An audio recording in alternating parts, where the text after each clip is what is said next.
mas hoje nós comemoramos o Dia de Missões Nacionais, 113 anos dessa Junta de Missões, e eu quero agradecer a Deus, juntamente com vocês, pela nossa Junta de Missões. Vamos orar. Senhor, nosso Deus, maravilhoso Pai, graças te damos, ó Deus, por estarmos reunidos na tua casa nesta noite.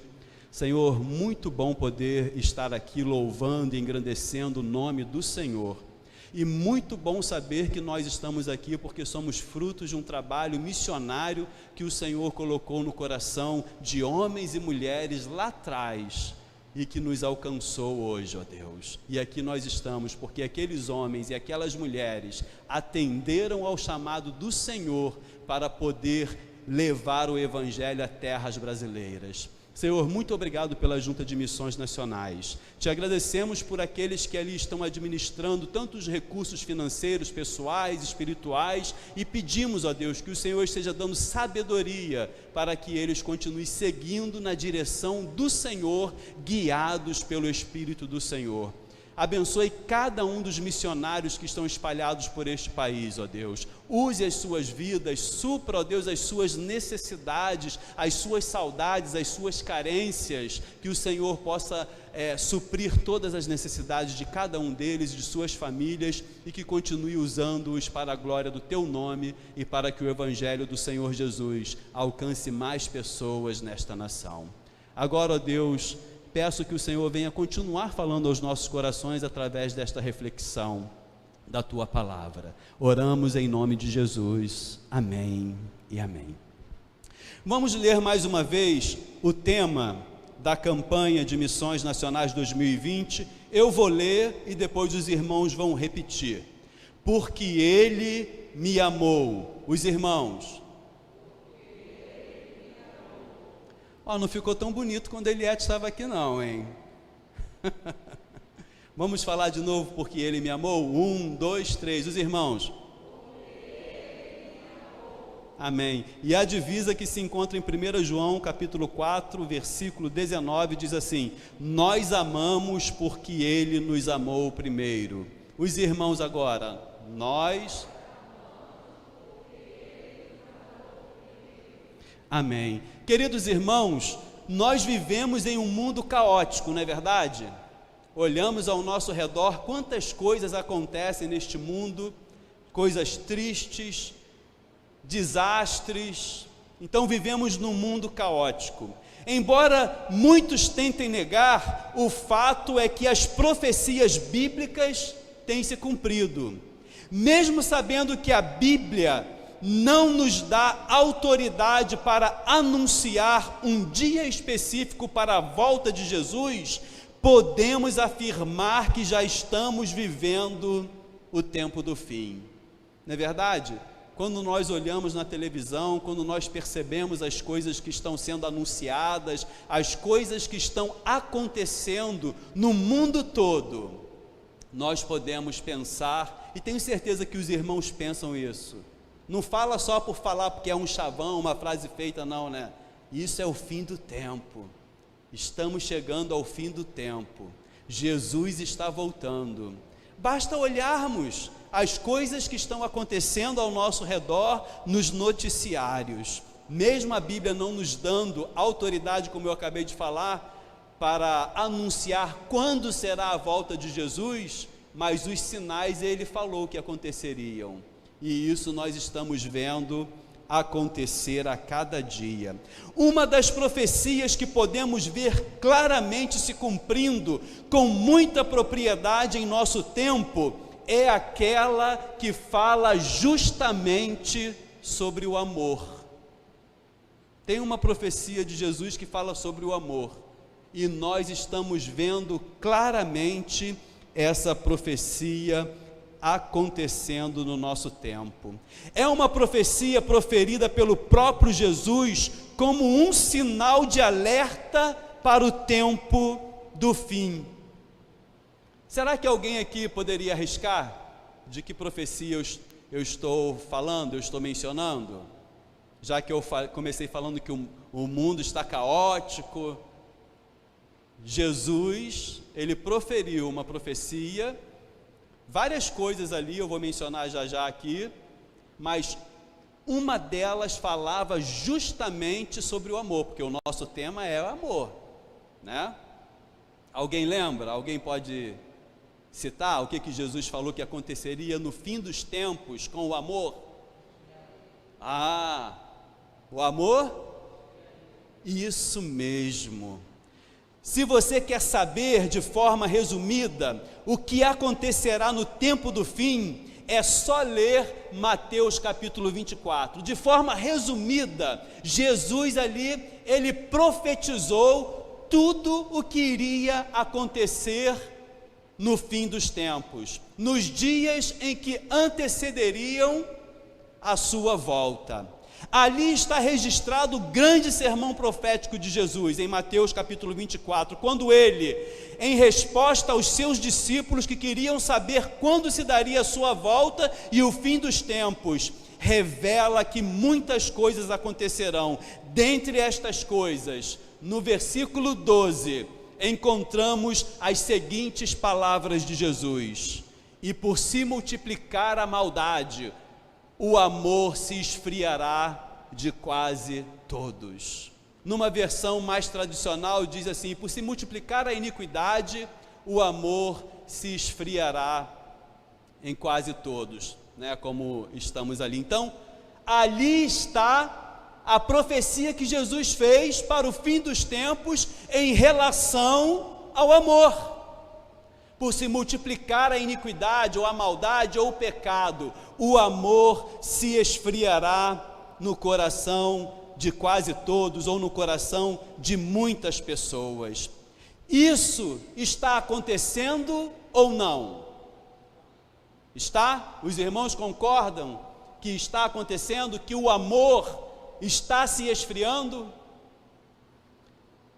O que poderíamos então citar como exemplo desse esfriamento do amor, nesses tempos, nesse tempo que nós estamos vivendo, que nós podemos classificar como o tempo do fim? Os irmãos poderiam falar alguma coisa que viram na televisão, nos noticiários, que podemos dar como exemplo, que de fato o amor está se esfriando, e que essa profecia de Jesus está se cumprindo? Eduardo está falando aqui, pai matando filho, filho matando pai. Isso não é falta de amor, irmãos? Como é que pode um pai, ou vice-versa, o filho, um matar o outro? É falta de amor. E a gente está vendo nem com essa questão da pandemia, os idosos não estão podendo vir para a igreja, né? Os mais experientes aqui, tipo o pastor, a irmã Dalva, a irmã que eu esqueci o nome dela ali também, né? Não são idosos, são os mais experientes. Podem falar com propriedade como que isso tem acontecido com mais frequência nesse tempo. Talvez lá, quando eles eram jovens, adolescentes, pode até ter acontecido alguma coisa assim, um crime de um pai matar o filho. Até na Bíblia a gente vê que teve exemplo assim, mas com as dores de parto, que Jesus mesmo falou, né? De acordo com que a aproximação da sua volta, os sinais que ele profetizou aconteceriam com mais frequência. Pai matando filho, pedofilia, irmãos. Como é que pode uma pessoa sentir prazer sexual por um bebê, por uma criança? Isso com certeza é falta de amor. Avareza é um pecado bem antigo, né? Até na Bíblia a gente encontra pessoas, porque o dinheiro, né? O próprio apóstolo Paulo, eu até coloquei ali, lá, 1 Timóteo capítulo 6, versículo 10, parte A, o amor ao dinheiro é a raiz de todos os males. Avareza, olhar para o dinheiro como o mais importante de tudo, está em primeiro lugar na sua vida. E como que o dinheiro, não o dinheiro em si, mas o amor ao dinheiro, a avareza, tem se multiplicado cada vez mais, e as pessoas, por causa disso, passam por cima das outras. É a iniquidade se multiplicando, e o amor se esfriando. A multiplicação da maldade, o esfriamento do amor estão intimamente atrelados, intimamente ligados, porque pessoas atoladas, presas numa vida de pecados e maldades, ficam completamente cegas para o amor. Não é verdade? Uma pessoa completamente presa, atolada numa vida de pecado, ela fica completamente cega para o amor. Por isso a maldade, a iniquidade multiplica e o amor esfria.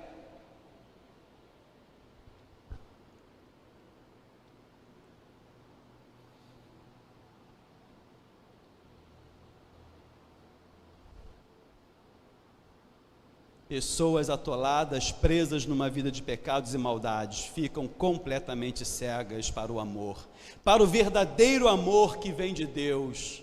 Até porque no capítulo 4 mesmo de 1 João, nos versículos 8 e 16, diz que Deus é amor. Eu não coloquei ele não, mas eu estou citando para os irmãos.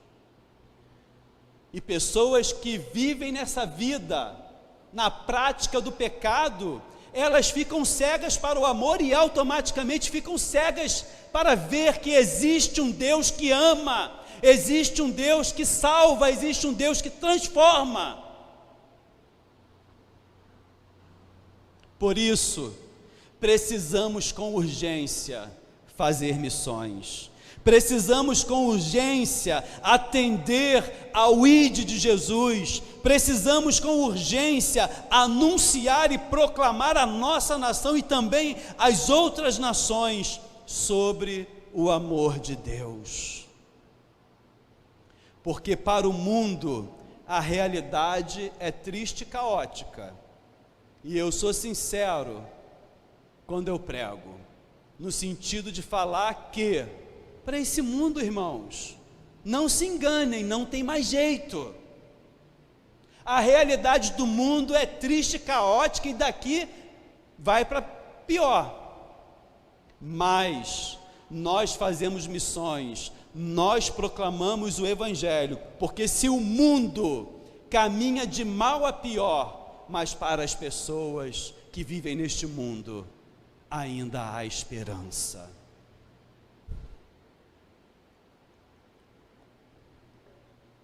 Se eu e você um dia fomos alcançados, há muitos outros que podem ser alcançados também. Para as pessoas que vivem neste mundo ainda há esperança.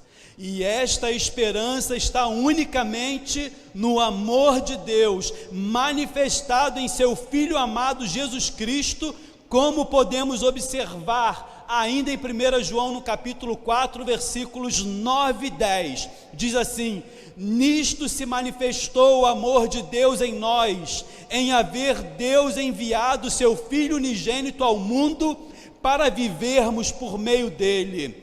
Nisto consiste o amor, não em que tenhamos amado a Deus, mas em que Ele nos amou e enviou o seu Filho como propiciação pelos nossos pecados.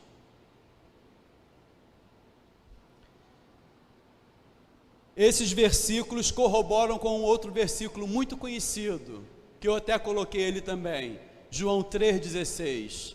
Vejam se não falam praticamente a mesma coisa, porque Deus amou o mundo de tal maneira que deu o seu Filho unigênito, para que todo que nele crê não pereça, mas tenha a vida eterna. Deus amou. Jeremias 31:3, eu coloquei ali, diz assim: com amor eterno te amei, também com amável benignidade te atraí. Por amor Deus enviou, Deus deu o seu Filho como propiciação, como sacrifício para pagar nossos pecados, para que todo que nele crer tenha a vida eterna, seja salvo,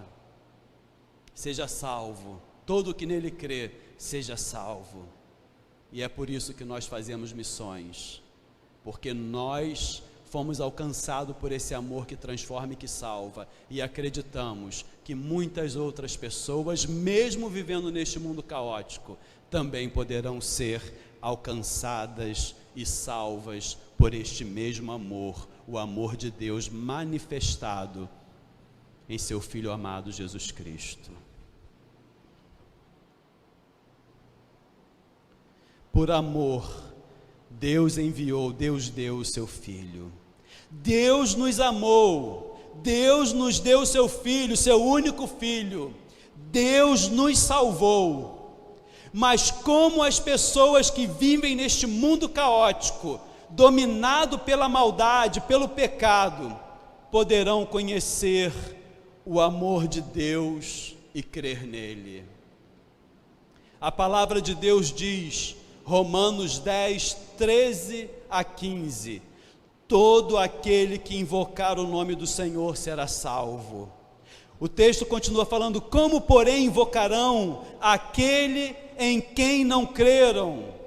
E como crerão naquele de quem nada ouviram? E como ouvirão se não há quem pregue?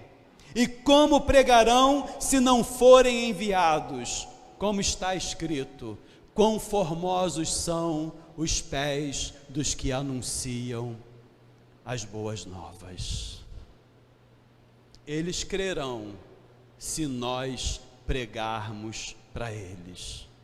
Eles ouvirão se nós abrirmos a nossa boca e anunciarmos o amor de Deus para eles. O Brasil será alcançado se nós acreditarmos e nos envolvermos e nos dispusermos tudo que nós temos e somos, como às vezes nós cantamos em algumas músicas, e colocarmos diante do Senhor as nossas vidas e os nossos recursos, para que muitas outras pessoas nesse Brasil possam conhecer sobre esse amor de Deus,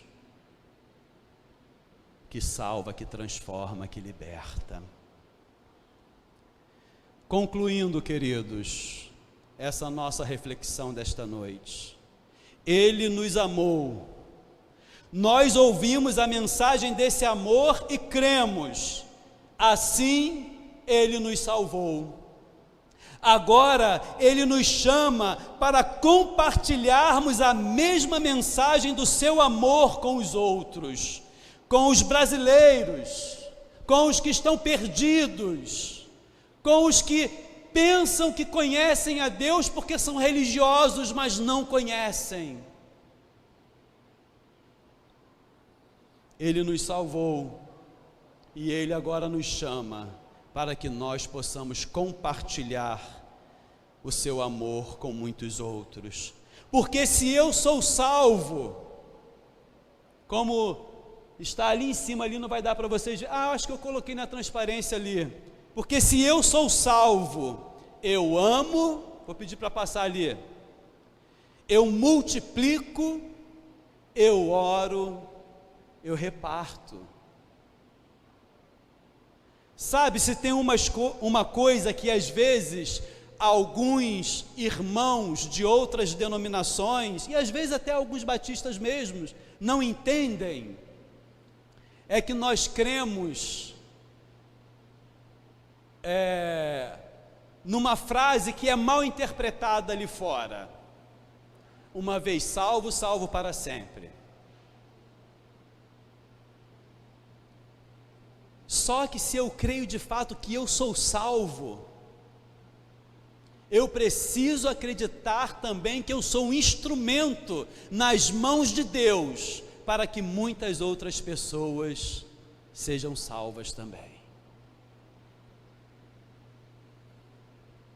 Você é um instrumento. Se você crê que você é salvo, e se você crê que você tem, e se você tem certeza da salvação, porque aí é que está o diferencial de uma vez salvo, salvo para sempre, é porque nós temos, com base na palavra de Deus, principalmente em João capítulo 5, versículo 24, palavras do Senhor Jesus: aquele que ouve a minha voz. Eu não coloquei ali, alguém pode abrir aí e ler para mim?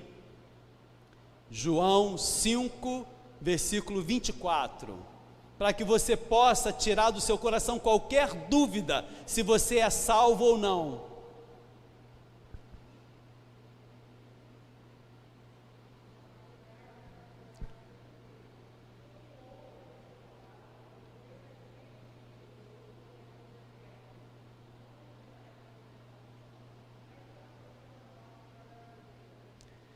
Obrigado, irmã Vânia. Em verdade vos digo que quem ouve as minhas palavras e crer naquele que me enviou tem a vida eterna.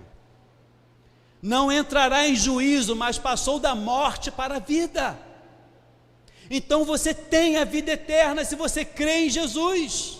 Se você entregou a sua vida a Jesus, se você crer nisso, você é salvo e tem a vida eterna. Não precisa ter dúvida da sua salvação. Às vezes o inimigo quer colocar essa dúvida em nossos corações, mas a palavra de Deus nos dá essa certeza. Então, se você é salvo e tem certeza da sua salvação, você ama, você multiplica, você ora e você reparte o amor de Deus com muitas pessoas. Finalizando, eu quero ler a letra de uma canção, que eu até deixei o vídeo ali, não sei se vai ser possível. No final, depois da oração final, eles vão colocar o vídeo com a letra ali. O nome dessa canção é A Começar em Mim, é do Pedro Valença, interpretado pelo grupo Vocal Livre. Cedo me acordo à oração, é o coração que está apertado, para ver um mundo diferente da notícia repetida da televisão. Eu me pergunto onde é que foi. Alguém me explica, por favor, onde é que foi que nós desaprendemos a viver em união. Quero ver mudar, mas se eu aqui só esperar, eu sou um deles, sou só um deles. Minha oração só é real transformação se começar em mim. Haja mais amor, a começar em mim. Amor que eu tanto quero ver, a começar em mim. Quem me perceber, que antes possa me reconhecer, me descrever em teu amor. E se tivesse mais perdão, se no lugar de apontarmos tantos erros, fossem estendidos mais abraços, mais olhares de aceitação, se não mais tanto tempo em vão, se nosso bem mais precioso não faltasse, quando para ouvir, para entender o meu irmão.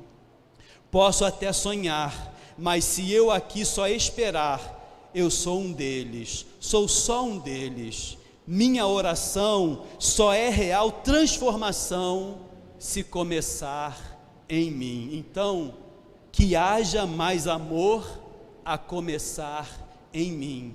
Amor que eu tanto quero ver a começar em mim. Quem me perceber, que antes possa me reconhecer, me descrever em teu amor. Que possa ser assim, irmãos. Ele me amou. E nós amamos porque Ele nos amou primeiro. E nós estamos falando que precisamos anunciar esse amor aos brasileiros.